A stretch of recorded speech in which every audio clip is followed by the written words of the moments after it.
Okay. All right. So what I'm doing here is I'm comparing various investments to the S&P 500, which is this pink line here, this GSPC. That's the S&P 500. Why the S&P 500?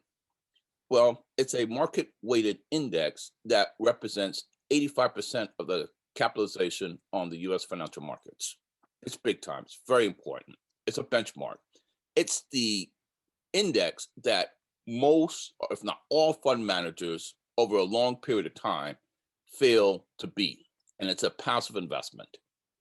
Now, I'm looking at this ETF called the QQQ.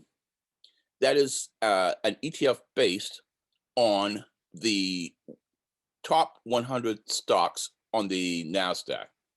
And so that's going to include companies like your Apple, your Amazons, NVIDIAs, Tesla, and Lam Research, among many others, up to the best 100 mostly tech-oriented companies, since the NASDAQ is a tech-oriented index.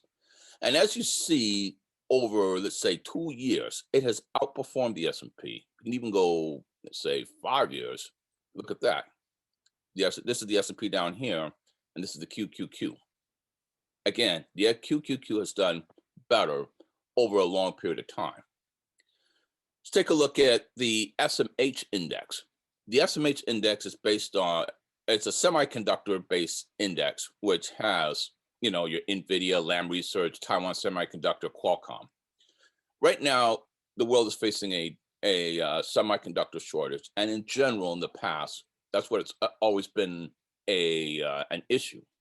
However, because of such pent-up demand and the fact that the world really can't function without semiconductors, this has not only outperformed the QQQ, which is this, the S&P, which is this, but look at that performance right here over, let's say, a 5-year return: 376%, 202% QQQ, and 96% with the S&P 500. These are all great investments, but you know the comparison speaks for themselves.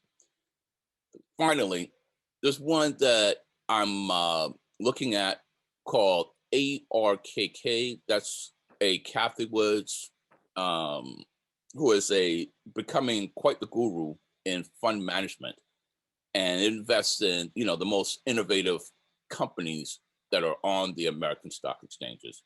And the growth has been off the chains, as you can see.